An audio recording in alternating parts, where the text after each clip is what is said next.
Welcome everyone. आज का हमारा जो टॉपिक है वो है कोऑपरेशन, यानी आज हम लोग सहयोग के बारे में पढ़ेंगे। और जैसे कि आपको पता ही है सहयोग क्या है, एक टाइप है किस चीज़ का, सोशल प्रोसेस का। तो सोशल प्रोसेस का मीनिंग हमने बहुत ही अच्छे से बहुत ही डिटेल में समझाया है। उसमें जो हमारा सबसे इम्पोर्टेंट है वो फॉर्म है हमारा कोऑपरेशन। तो कोऑपरेशन यानी सहयोग को हम लोग बहुत अच्छे से पढ़ेंगे और आज सिर्फ़ और सिर्फ सहयोग को ही पढ़ेंगे, क्योंकि यहाँ से भी क्वेश्चंस आते हैं। परिभाषा पूछी जा सकती है और एग्जाम्पल देके पूछा जा सकता है कि सहयोग है या नहीं है, या किस प्रकार की प्रक्रिया को हम सहयोग कहेंगे। तो इस तरह से क्वेश्चंस पूछे जा सकते हैं। तो अब सभी लोगों को सहयोग का मीनिंग एकदम एग्जैक्ट पता होना चाहिए। साथ ही साथ में ये भी पता होना चाहिए इसके डिफरेंट टाइप्स क्या हैं, जो डिफरेंट थिंकर्स के अकॉर्डिंग है। तो ये सभी चीज़ें हम इस लेक्चर में जानने वाले हैं। तो हम लोग शुरू करते हैं। सबसे पहले जो सहयोग का मतलब क्या होता है वो जानते हैं।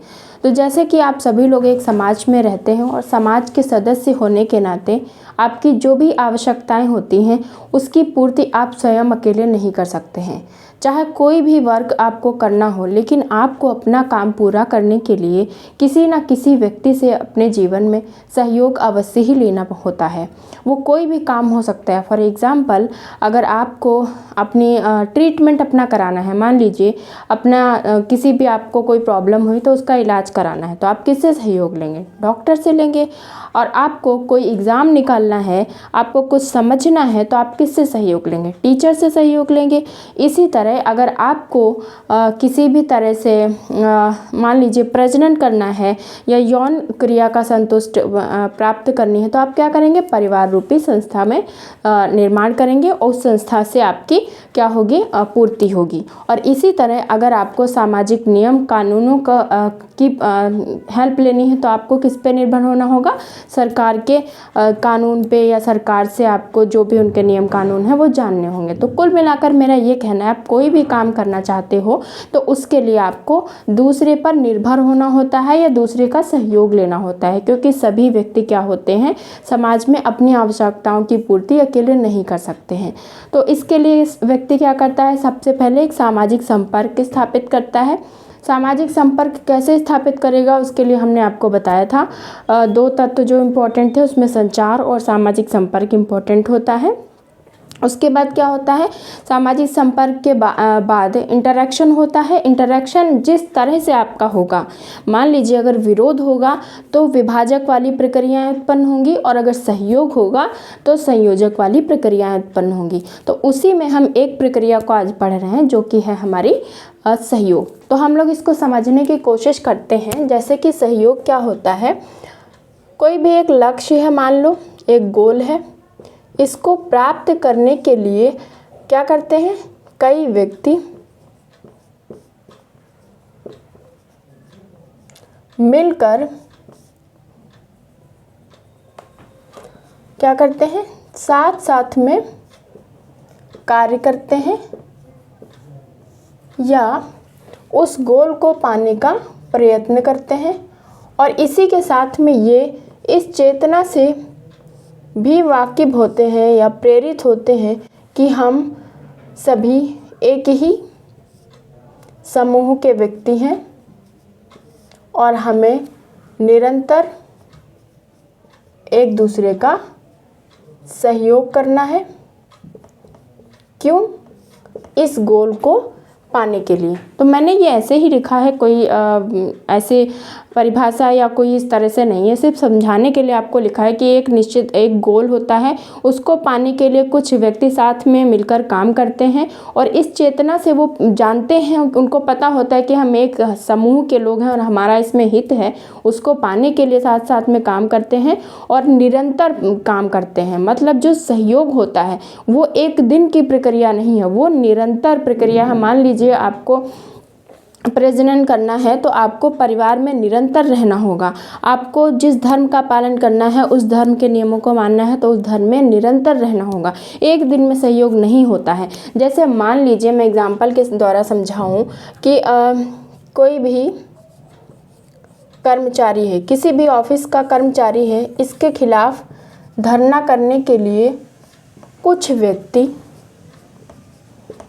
क्या करते हैं, एक साथ साथ कार्य कर रहे हैं। और ये कार्य क्या है, नारा लगा रहे हैं, पुतले जला रहे हैं, सब कुछ कर रहे हैं।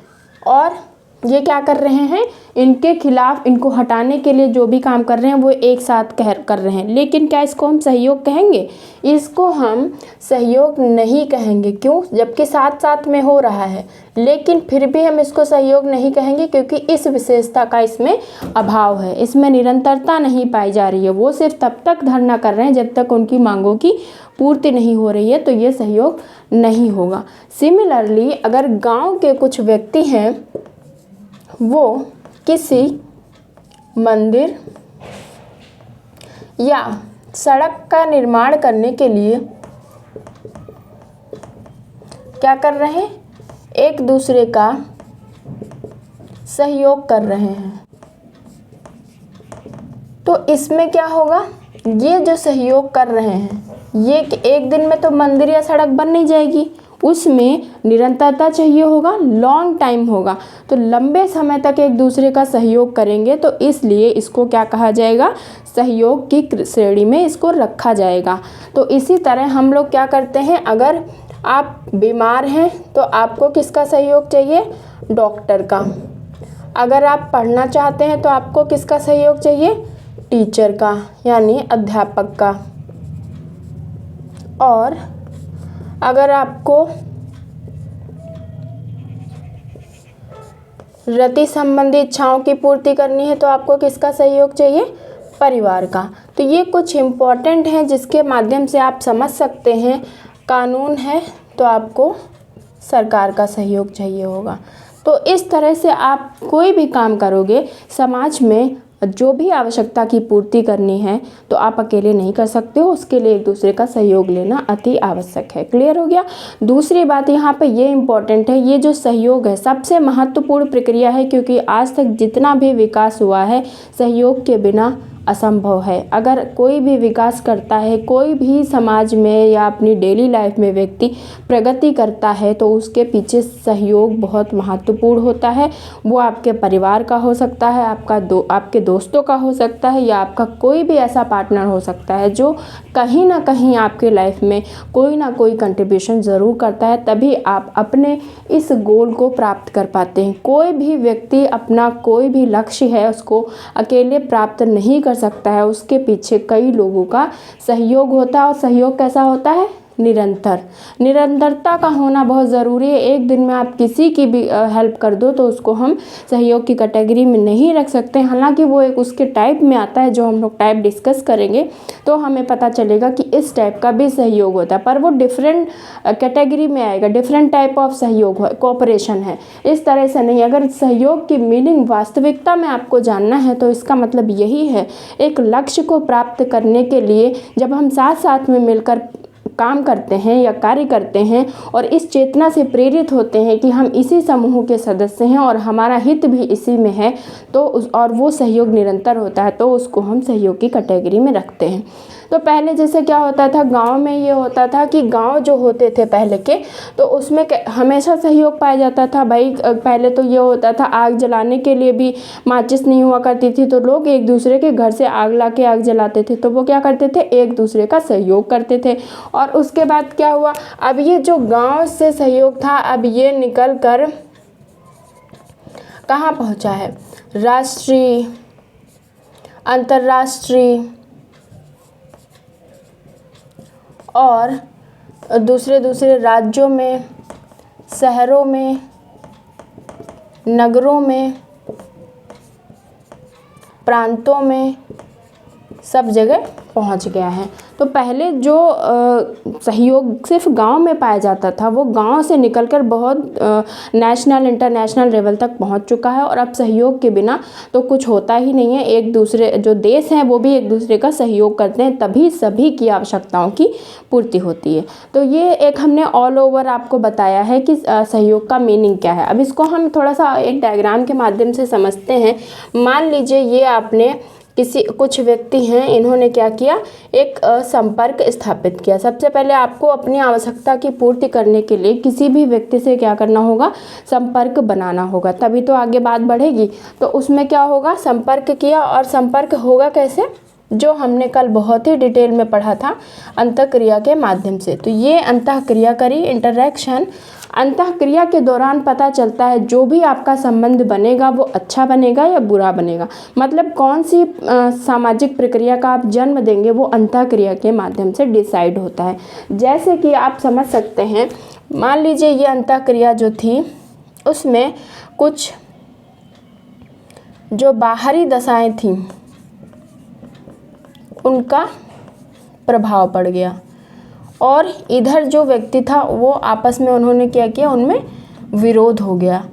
जब विरोध हो गया इसमें, तो इसने जो जन्म दिया वो दो तरह की सामाजिक प्रक्रियाओं को जन्म दिया। उसमें एक तरफ आता है संघर्ष और दूसरी तरफ आता है प्रतियोगिता, जिसको हम सोशल प्रोसेस की कैटेगरी में रखते हैं। और अगर यहाँ पे क्या हुआ, एक दूसरे के व्यवहार को इसने प्रभावित किया और उनकी मनोवृत्तियों में बदलाव आया, उन्होंने एक दूसरे को समझा, तो इन्होंने क्या किया, इनकी आइडियोलॉजी मैच हुई और एकीकृत हुई। जब सहयोग हुआ तो इसने क्या किया, तीन तरह की सामाजिक प्रक्रियाओं को जन्म दिया। वो कौन सी प्रक्रिया है, नंबर 1 पे सहयोग, जिसको आज हम पढ़ रहे हैं। नंबर 2 पे हो गया समायोजन। नंबर 3 पे हो गया सात्मीकरण। इन तीनों को किस कैटेगरी में रखा जाता है, ये आती हैं संयोजन की कैटेगरी में, यानी एसोसिएटिव जिसको हम बोलते हैं। और ये दोनों जो मेरी थी वो आती हैं विभाजक की कैटेगरी में, जिसको हम क्या बोलते हैं, डिसएसोसिएटिव, विघटनात्मक और डिसइंटीग्रेटिव भी बोल सकते हैं। तो इनको हमने कल बहुत अच्छे से पढ़ाया था। अभी हम कौन सी प्रक्रिया पढ़ रहे हैं, ये वाली सहयोग। सहयोग का मीनिंग हमने समझ लिया और सहयोग को हमने बहुत ही डिटेल में समझाने की कोशिश करी, बहुत सारे एग्जाम्पल देख के।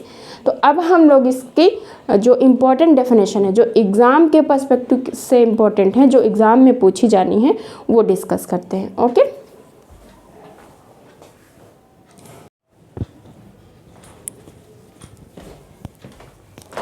चलिए हम लोग फटाफट डेफिनेशन को कंप्लीट कर लेते हैं, और यहीं से बस आपके एग्ज़ाम में जो भी परिभाषा आएगी वो यहीं से आएगी, इसके अलावा मुश्किल ही है कि कोई पूछी जाए।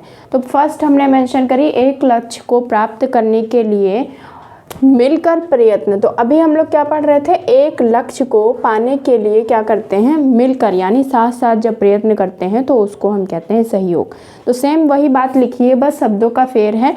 तो ये बात, ये डेफिनेशन किसकी है, ये है डेविस की, बहुत ही इंपॉर्टेंट डेफिनेशन, आप इसको ज़रूर लर्न करें। सिंपल है, एक लक्ष्य को पाने के लिए मिलकर प्रयत्न करते हैं। ओके, नेक्स्ट है हमारी, दो या दो से अधिक व्यक्तियों द्वारा किसी इच्छित लक्ष्य तक पहुंचने के लिए। दो हो सकते हैं या दो से अधिक व्यक्ति हो सकते हैं, और जाएंगे कहाँ, इच्छित लक्ष्य तक पहुंचने के लिए क्या करेंगे, निरंतर यानी कंटिन्यू और सामूहिक प्रयत्न है। जो मैंने आपको बताया था, किसी आपके पास एक गोल होगा, एक लक्ष्य है, और उसको पाने के लिए आप क्या करेंगे, निरंतर क्या करेंगे, एक सामूहिक प्रयत्न करेंगे। ये सबसे ज़्यादा इम्पोर्टेंट डेफिनेशन है।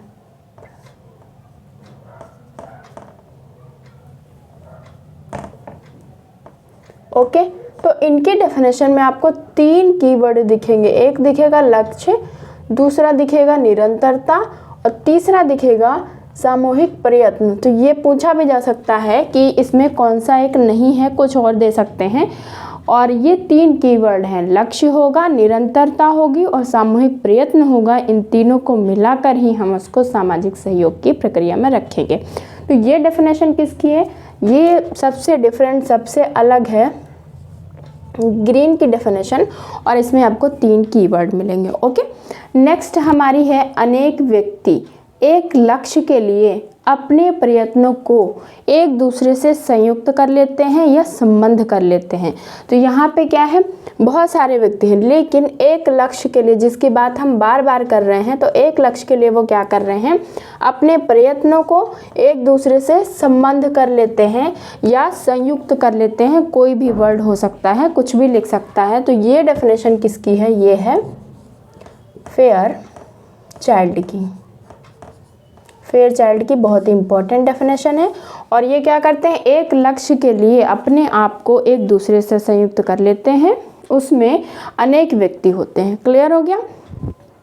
नेक्स्ट हमारी है लक्ष्य के लिए, एक लक्ष्य के लिए या सामान्य लक्ष्य के लिए विभिन्न व्यक्ति, बहुत सारे व्यक्ति या बहुत सारे समूह का मिलकर कार्य करना। तो एक सामान्य लक्ष्य के लिए जब विभिन्न व्यक्ति या विभिन्न समूह मिलकर कार्य करते हैं तो उसको हम सहयोग कहते हैं।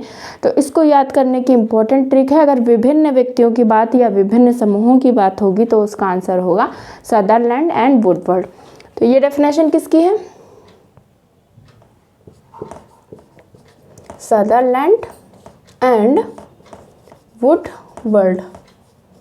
नेक्स्ट हमारी है एक व्यक्ति या समूह द्वारा लक्ष्य प्राप्त दूसरों के लक्ष्य प्राप्ति में सहायक होगी। तो यहाँ पे विभिन्न व्यक्ति समूह की बात हो रही थी, यहाँ एक व्यक्ति या समूह की बात हो रही है।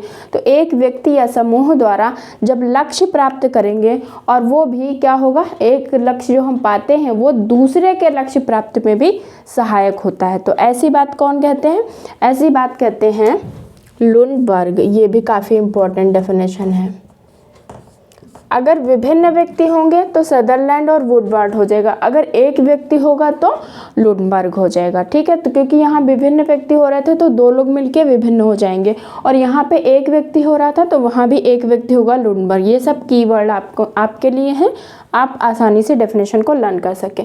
नेक्स्ट है अंतःक्रिया के स्वरूप, यानी फॉर्म्स ऑफ इंटरेक्शन की जो हमने बात करी थी, जैसे बीसंज और विसंज कहते हैं, जो अंतःक्रिया के विभिन्न स्वरूपों को ही वो सामाजिक प्रक्रिया कहते हैं। तो उसी तरह से यहाँ पे इन्होंने भी कहा है अंतःक्रिया के स्वरूप को ही सहयोग कहते हैं, मतलब जो different form of social interaction है उसको ही सहयोग कह रहे हैं। ये जो क्या करते हैं, सामान्य लक्ष्य की पूर्ति के लिए, कॉमन गोल होगा उसकी पूर्ति के लिए पूर्ति के साथ साथ कार्य कर देंगे। मतलब एक कॉमन गोल है, उसको पाने के लिए विभिन्न व्यक्ति क्या करते हैं, एक साथ साथ कार्य करते हैं। क्लियर। तो ये वाली जो डेफिनेशन है वो है मैरिल एंड एल्ड्रिच की। ओके। नेक्स्ट है स्वार्थ समान होता है, स्वार्थवर्त सहयोग करते हैं। जैसे कि दो कॉम्पिटिटर हैं तो वो कहते हैं कि चलो मैं तुम्हारी हेल्प कर देता हूँ, ये प्रीवियस ईयर क्वेश्चन पेपर लगा लो, हमारे साथ डिस्कस कर लो। तो वहाँ पे क्या हो रहा है, वो सहयोग कर रहे हैं, स्वार्थवश सहयोग कर रहे हैं, क्योंकि उनका खुद का भी स्वार्थ है। कोई व्यक्ति कभी भी आपका अकेले सहयोग नहीं करेगा, वो कहेगा कि मेरा तो इसमें कुछ नहीं है, चलो ठीक है मैं तुम्हें समझा दूंगा। मगर अगर आपको कोई क्वेश्चन एक समझाता है तो उसका भी तो फ़ायदा होता है उसमें, तो स्वार्थवश सहयोग होता है। तो इन्होंने तो सबसे अलग डेफिनेशन बोली, अगर स्वार्थ समान होता है तो एक लक्ष्य को पाने के लिए क्या होता है, एक स्वार्थ समान होता है, क्योंकि कॉमन गोल को पाना चाहते हैं उसके लिए सहयोग करते हैं, तो स्वार्थवश सहयोग करते हैं।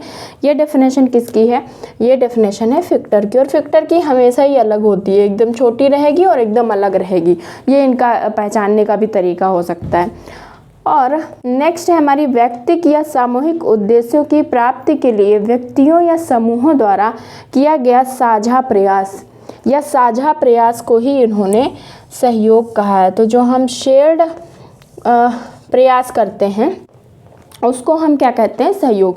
मतलब हम भी हेल्प कर रहे हैं, आप भी मेरी हेल्प कर रहे हो, तो हमारा साझा प्रयास है, यही हम सहयोग कहेंगे। तो ये डेफिनेशन किसकी है, ये है लेस्ली की। तो ये भी काफ़ी इम्पोर्टेंट है। नेक्स्ट है हमारी संघर्ष से पार उतरा हुआ सहयोग ही समाज है, या संघर्ष से कटा हुआ जो सहयोग है उसको ही समाज माना है। तो ये बहुत फेमस डेफिनेशन है मैकाइवर की, ये तो पूछी ही जाती रहती है, तो इसमें कुछ भी की पॉइंट बताने की ज़रूरत नहीं है। लेकिन इन सारी डेफिनेशन से आपको जो एक ऑल ओवर मीनिंग समझ में आती है कोऑपरेशन की, वो है एक कॉमन गोल के लिए जब कई व्यक्ति या समूह मिलकर साथ साथ कार्य करते हैं तो उसको हम सहयोग कहते हैं। और उसमें एक चेतना की भावना होती है, वो जानते हैं कि हमारा इसमें हित है, और वही जो चेतना की भावना होती है उसी भावना के आधार पर वो त्याग, बलिदान और प्रेम की भावना के साथ साथ एकजुट रहते हैं और इस तरह से सामाजिक संगठन का आधार बनाते हैं। तो ये कुछ कैरेक्टरिस्टिक्स हैं कोऑपरेशन की। तो हम लोग कीवर्ड अगर बताएं तो एक लक्ष्य को प्राप्त करने के लिए प्रयत्न करेंगे तो डेविस हो जाएगा। 3 चीज़ें अगर किसी डेफिनेशन में आपको दिख रही हैं, लक्ष्य है, निरंतरता है और साथ ही साथ में सामूहिक प्रयत्न है, वो ग्रीन की डेफिनेशन होगी, सबसे ज़्यादा इम्पॉर्टेंट है और सबसे ज़्यादा अलग भी, क्योंकि इसमें 3 की पॉइंट है और कंप्लीट डेफिनेशन है। अगर आप किसी को कोऑपरेशन का मीनिंग बताना चाहते हैं तो यही 3 चीज़ें ध्यान रखना। एक तरफ गोल होगा, दूसरी तरफ कंटिन्यूटी होगी और तीसरी तरफ कलेक्टिव अटेम्प्ट होगा, वहाँ पे सामूहिक प्रयत्न होगा। ओके, नेक्स्ट है हमारा एक लक्ष्य को पाने के लिए अगर प्रयत्न करेंगे, अपने आप को या अपने संबंधों को संयुक्त कर लेते हैं तो फेयरचाइल्ड हो जाएंगे। विभिन्न व्यक्ति होंगे तो सदरलैंड वुडवर्ड, एक व्यक्ति या समूह होगा तो यहाँ पे लुनबर्ग, और अगर अंतःक्रिया के स्वरूप होंगे, फॉर्म्स ऑफ इंटरेक्शन होंगे तो मैरिल एल्ड्रिच, संघर्ष से कटा हुआ सहयोग मैकाइवर, स्वार्थ की बात फिक्टर, और साझा प्रयास, अगर साझा प्रयास है तो लेस्ली। तो बहुत ही इंपॉर्टेंट, बहुत ही यूनिक ट्रिक के साथ मैंने आपको डेफिनेशन समझाने की कोशिश की एंड आई होप आपको भी बहुत अच्छे से समझ में आया होगा, साथ ही साथ में मीनिंग भी समझ में आया होगा। तो कोऑपरेशन में इससे ज़्यादा इंपॉर्टेंट डेफिनेशन मुझे नहीं लगता और कोई है, यहीं से पूछी जाती है। और सबसे ज़्यादा जो इम्पोर्टेंट है वो फेयरचाइल्ड की है, ग्रीन की है, डेविस की है और लेस्ली की अभी तक नहीं पूछी गई, फैक्टर की नहीं पूछी गई, मैकाइवर एंड पेज की बहुत बार पूछी जा चुकी है। अब जो पॉसिबिलिटी है वो सदरलैंड, वुडवर्ड और लुनबर्ग की पॉसिबिलिटी मुझे लगता है, और मैरिल और एल्ड्रिच की ये तीनों डेफिनेशन जो है नहीं पूछी गई हैं और पूछी जाएंगी तो गलत भी हो जाएंगी क्योंकि बहुत ज़्यादा डिफ़िकल्ट भी हैं, डिफरेंट भी हैं। तो इन पर फोकस करना और ये तो बहुत इंपॉर्टेंट है। ओके, चलो आप इसको नोट कर लो, फिर हम टाइप्स डिस्कस करते हैं।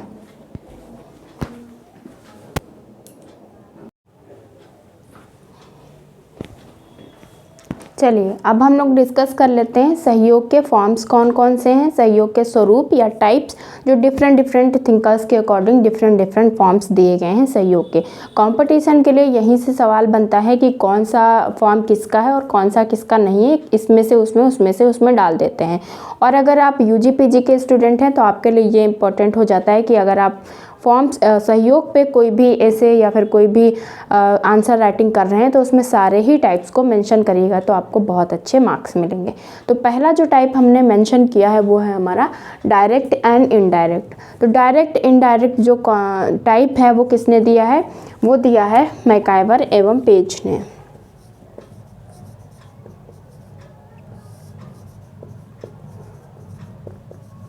इन्होंने ये दिया है डायरेक्ट इनडायरेक्ट, ठीक है। इसको 2 भागों में बांटा है, यानी ये कहते हैं जो सहयोग है वो 2 तरह से हो सकता है, या तो प्रत्यक्ष होगा या तो अप्रत्यक्ष होगा।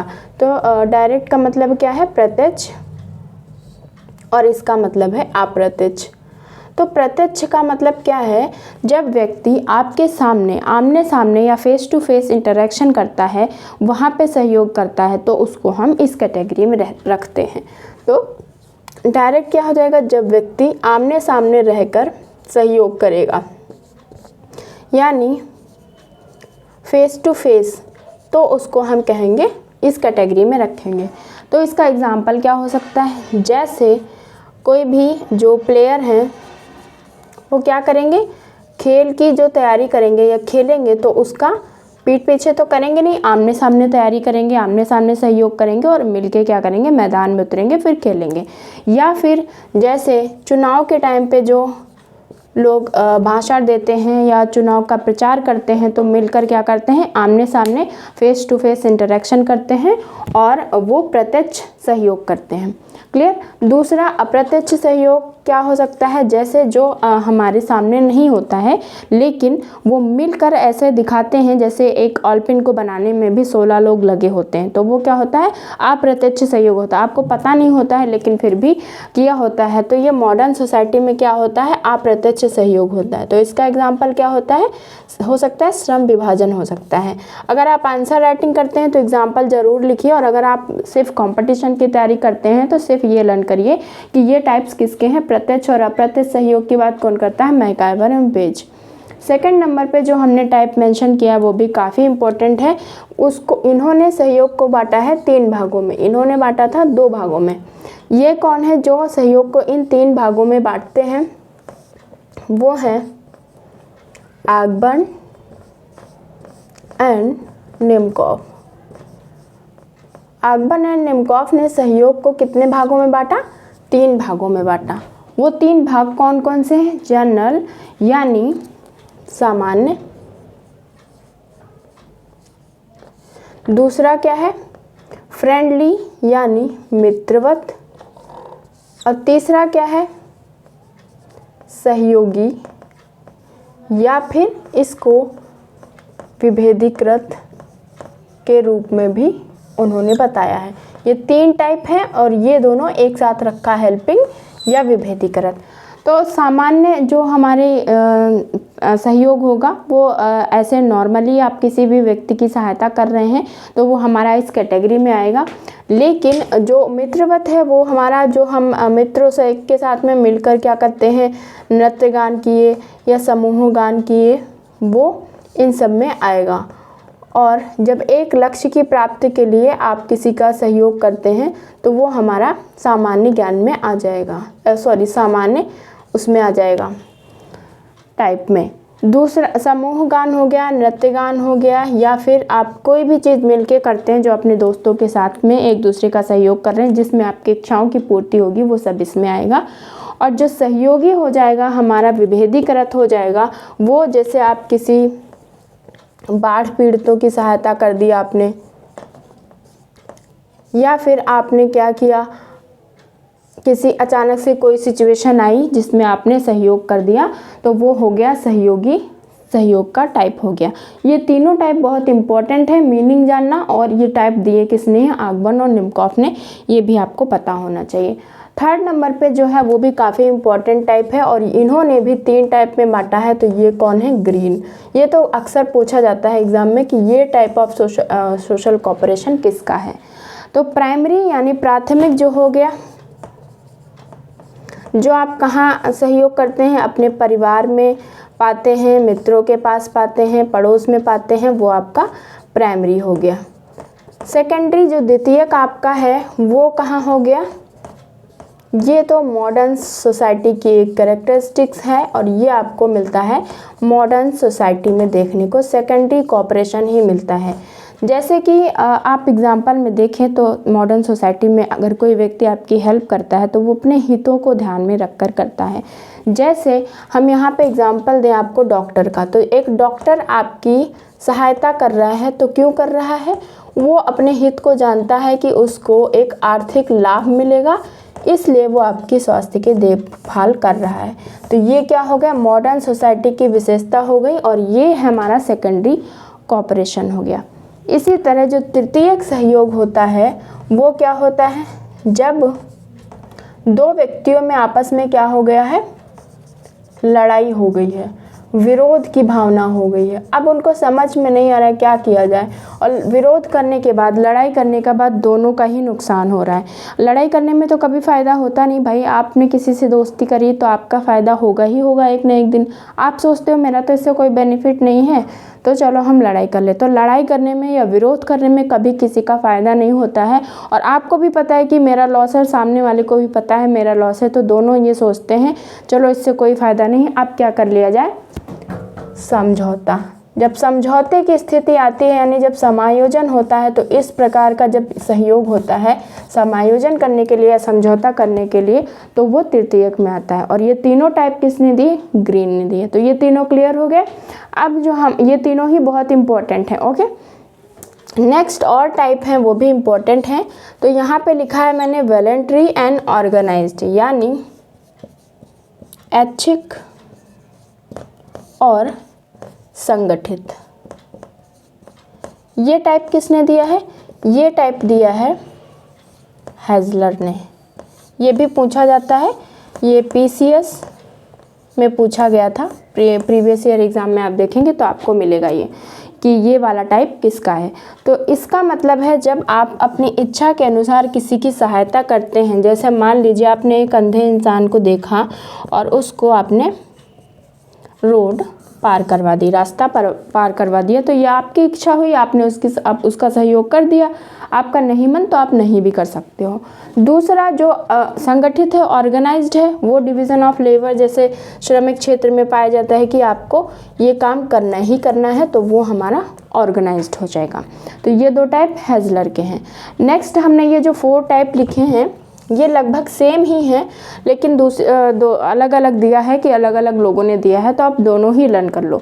ऑप्शन के अकॉर्डिंग देख लेना कि वहाँ पे क्या ऑप्शन दे रखा है, थोड़ा सा डिफरेंस है केवल, लेकिन हिंदी मीनिंग सेम ही है। ऑटोमेटिक यानी स्वतः स्फूर्त, और ट्रेडिशनल यानी परंपरागत, डायरेक्टेड यानी निर्देशित, कॉन्ट्रेक्चुअल यानी संविदात्मक। तो ये जो टाइप हैं वो किसने दिए हैं?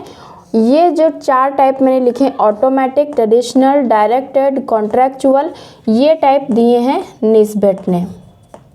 और सिमिलरली यही टाइप हैं, लेकिन यहाँ पे स्पॉन्टेनियस बोला गया और इसको ट्रेडिशनल, डायरेक्टेड, कॉन्ट्रेक्चुअल, इसमें आते हैं ह्यूमन्स। तो लगभग एक ही है, अगर नाम डिफरेंट आता है तो आप एग्ज़ाम में देख लेना कि किसको टिक करना है, बाकी वो हैं सेम ही। ओके, तो ऑटोमेटिक स्वतः स्फूर्त का मतलब हो गया जब अपने आप किसी को सहयोग करते हैं। ट्रेडिशनल का मतलब हो गया जब परंपरागत रूप से कि आपके पड़ोसियों में जैसे हेल्प कर देते हैं, आपके हमारे पड़ोसी ने किया था तो हम उनकी कर देते हैं, तो ट्रेडिशनल हो गया। और निर्देशित हो गया कि आपको पता है आप अपने हितों को पूरा करने के लिए कर रहे हैं, तो वो निर्देशित हो गया। कॉन्ट्रेक्चुअल हो गया जो आप डिवीज़न ऑफ लेबर को देख सकते हैं कि हमारे इसमें हमें सहयोग करना ही है, तो वो संविदात्मक हो गया। तो ये जो मैंने 1 2 3 4 5 6 टाइप बताए हैं कॉपरेशन के, इन्हीं में से पूछा जाता है कौन सा किसका है, इधर का उधर, उधर का उधर, ऐसे ऐसे मिक्स करता रहता है। तो आपको सिंपली लर्न करना है। मैकाइवर एंड पेज ने 2 टाइप बताए, डायरेक्ट इनडायरेक्ट। हैज़लर ने 2 टाइप बताए, वॉलंटरी ऑर्गेनाइज। और 3 टाइप में भी 2 लोग हैं। अर्गवानिमकॉफ ने 2 बताए हैं, 3 बताए हैं, जर्नल, फ्रेंडली, हेल्पिंग, उसमें डायरेक्ट डिफरेंशिएट को भी रखा है। और ग्रीन ने 3 बताए हैं, प्राइमरी, सेकेंडरी, टर्सरी। और 4 में 2 लोग आते हैं, निस्बेट और ह्यूमन्स, उनका सेम ही है। तो ये रहा टाइप। और यहाँ पे मैंने एक इम्पॉर्टेंट चीज़ मेंशन करी, कॉम्पिटिशनल कोऑपरेशन यानी प्रतिस्पर्धात्मक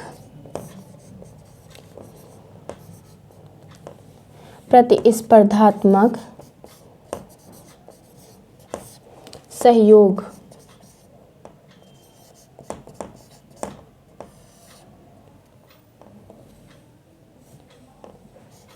अगर ये पूछ ले कि ये किसने बोला है प्रतिस्पर्धात्मक सहयोग, तो ये है रॉबर्ट पार्क का। ये तो एक्स्ट्रा नॉलेज के लिए है। ओके, कॉम्पिटिशनल कोऑपरेशन की अगर बात होगी तो रॉबर्ट पार्क का है। तो इस तरह से मैंने कोऑपरेशन के सारे फॉर्म्स बता दिए, और इन्हीं में से कोई एक फॉर्म पूछा जाएगा, तो ये बहुत ज़्यादा इंपॉर्टेंट है, इसको आप अच्छे से देख लेना। 2 टाइप में 2 लोग हैं, 3 टाइप में भी 2 लोग हैं, और 4 टाइप में भी 2 लोग हैं। बस इसके अलावा और कोई भी इंपॉर्टेंट अलग से टाइप नहीं पूछा जाएगा, इसी में से सवाल आएगा, तो इसे आप अच्छे से नोट कर लो। अभी हम एकदम शॉर्टकट में सिर्फ कैरेक्टरिस्टिक्स को डिस्कस करते हुए अपने लेक्चर को फिनिश करेंगे।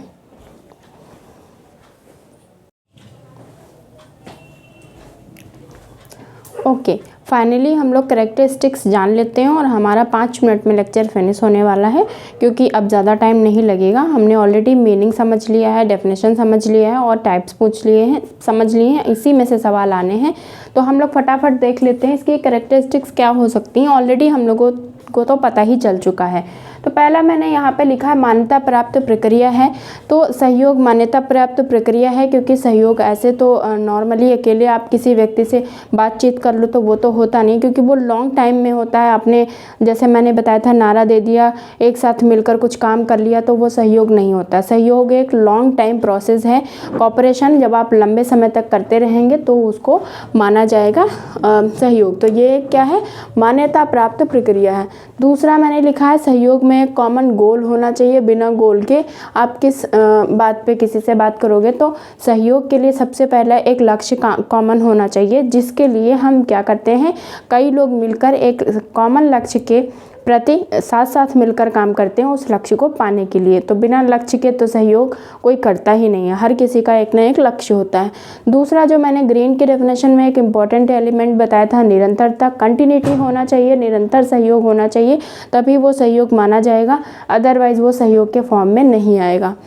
उसके बाद मैंने लिखा है चौथे नंबर पे सामूहिकता, यानी जो सहयोग होता है उसमें दो या दो से अधिक व्यक्ति मिलकर ही किसी एक सामान्य उद्देश्य की प्राप्ति करते हैं, तो इसलिए सामूहिकता होती है। और इसमें क्या होता है, जब एक साथ में कई लोग मिलकर उत्सव मनाते हैं या कुछ कार्य करते हैं, क्रियाकलाप करते हैं, तो उससे उनका मनोरंजन भी होता है और इस तरह से जो समाज होता है वो एकीकृत रहता है और एक संगठन बना रहता है समाज का। उसके बाद ऐच्छिक सहभागिता, तो सहयोग में कोई ज़बरदस्ती अगर किसी को इंक्लूड करे तो वो सहयोग की उसमें नहीं रखा जाता है, वो नहीं आता है। अगर आपकी इच्छा है तो ही आप सहयोग कर पाओगे, किसी के कहने से किया जाने वाला कार्य सहयोग की कैटेगरी में नहीं आता है। उसके बाद है विविधता, तो सहयोग हमेशा एक ही जैसा हो ये ज़रूरी नहीं है। कभी क्या हो सकता है, डायरेक्ट हो सकता है, और कभी क्या हो सकता है, इनडायरेक्ट हो सकता है। तो ये सहयोग हमेशा एक जैसा हो ये कोई ज़रूरी नहीं होता है। प्राथमिक हो सकता है, द्वितीयक हो सकता है, तृतीयक हो सकता है, या ये वॉलंटरी हो सकता है, ऑर्गेनाइज हो सकता है, जो आपने डिफरेंट फॉर्म में देखा है। तो किसी भी तरह का सहयोग हो सकता है। तो ये कुछ 5 की पॉइंट थे। अगर आप किसी को सहयोग बताना चाहते हैं तो आपको उसकी विशेषता भी पता होना चाहिए कि एक कॉमन गोल होगा, उसमें निरंतरता होगी, सामूहिकता होगी, विविधता होगी, और ये एक सामान्य प्रक्रिया है, मान्यता प्राप्त प्रक्रिया है। और इसमें क्या होता है, एक एकता का भाव निकल के आता है, एकजुटता समाज में बनाए रखती है, साथ ही साथ में संगठन बनाए रखती है।